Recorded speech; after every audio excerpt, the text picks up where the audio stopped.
Halo, Assalamualaikum warahmatullahi wabarakatuh. Perkenalkan, nama saya Fidel Sagita dengan NIM 2019 0102 160.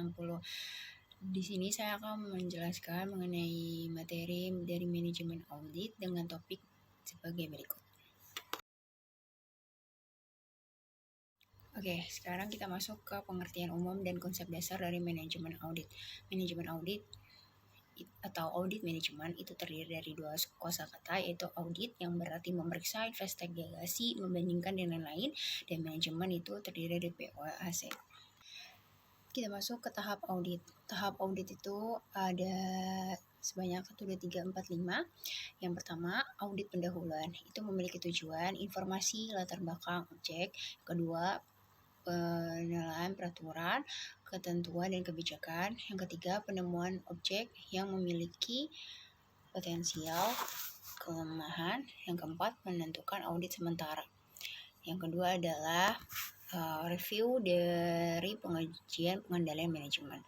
Di sini ada 4 poin, yaitu menilai efektivitas pengendalian manajemen.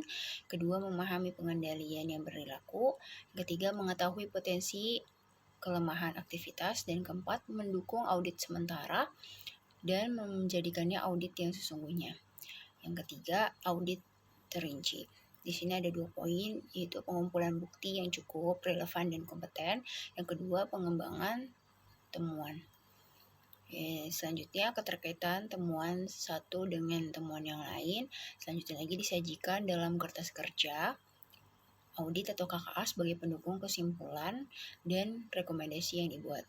Yang keempat, ada pelaporan, yaitu memuat untuk mengkomunikasikan hasil audit termasuk rekomendasi. Selanjutnya, pihak yang berkepentingan melaporkan adanya laporan komprehensif, kemudian menyajikan temuan penting hasil audit untuk mendukung kesimpulan audit dan rekomendasi. Yang terakhir adalah tindak lanjut, yaitu mendorong yang berwenang untuk melaksanakan tindak lanjut. Setelah audit manajemen itu ada 5, yaitu manajemen audit, performa audit, operasional audit, sistem audit, dan value for money. Untuk jenis audit dan perbedaannya secara umum, audit itu terbagi menjadi 3 jenis. Ada financial audit yang bertujuan sebagai kewajaran, kedua internal audit dengan tujuan ketaatan, dan ketiga ada manajemen audit dengan tujuan efektif dan efisien. Prinsip dasar audit. Audit itu dititik beratkan pada objek audit yang berpeluang untuk diperbaiki. Yang kedua, ada prasyarat penilaian terhadap kegiatan objek audit. Yang ketiga, pengungkapan adanya temuan-temuan yang bersifat positif. Yang keempat, identifikasi individu yang bertanggung jawab terhadap kekurangan yang terjadi.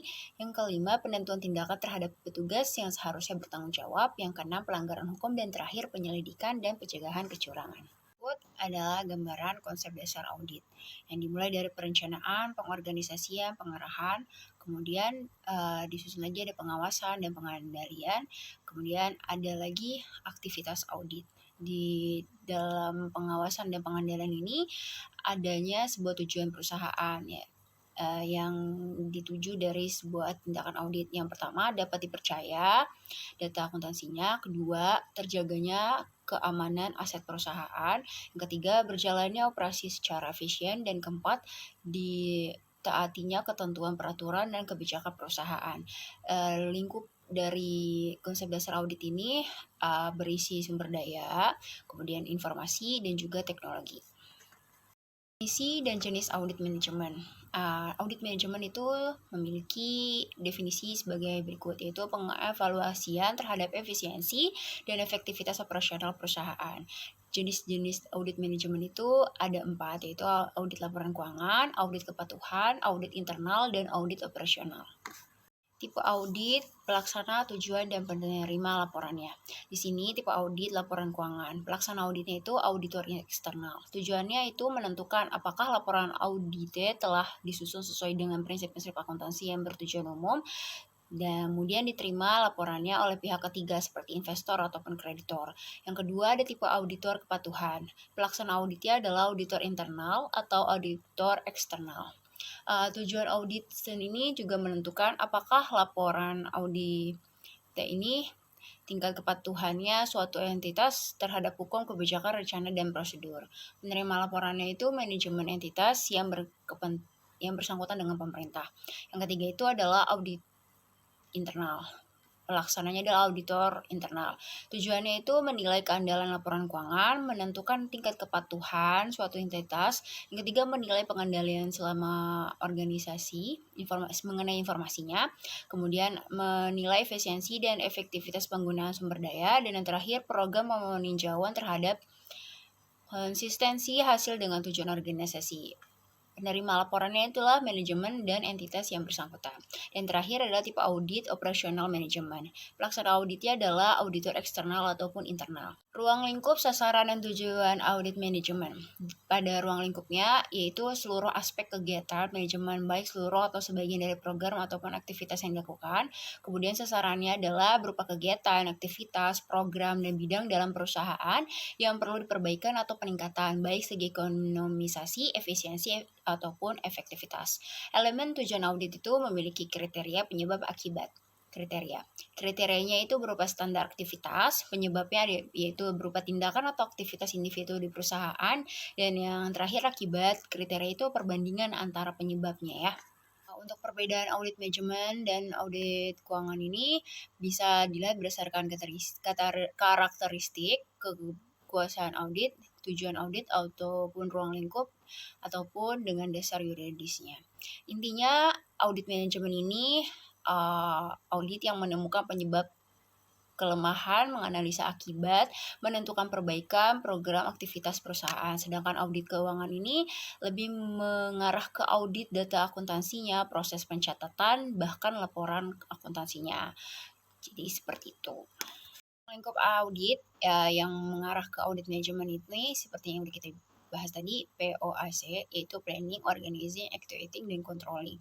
Di sini audit manajemen secara planning akan melihat audit pengadaannya terlebih dahulu, kemudian di organizing dengan produksi dan operasinya, kemudian audit pemasarannya, kemudian audit kepastian kualitas, kemudian dari actuatingnya itu audit sumber daya manusia, dan secara controllingnya audit manajemen ini akan melihat audit sistem informasinya, audit manajemennya, kemudian audit keuangannya juga, dan pajak.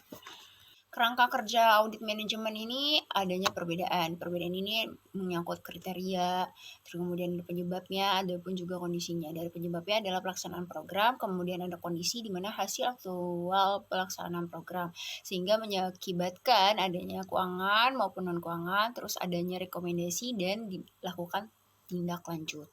Kalau audit sendiri itu ada perencanaan, kemudian pekerjaan lapangan, dan terakhir adalah pelaporan, di mana dimulai dari audit pendahuluan, kemudian pengujian dan review SPM, ada audit lanjutan, kemudian terakhir adalah pelaporan. Di sini akan memuat ekonomisasi, efisiensi, dan efektivitas. Melakukan audit manajemen itu menggunakan KKA, yaitu kertas kerja audit, yang meliputi kertas kerja perencanaan, kertas kerja pengumpulan bukti-bukti, analisa-analisa, dan bukti-bukti lain di lapangan, kemudian temuan-temuan, kesimpulan, dan terakhir rekomendasi dan saran-saran perbaikan.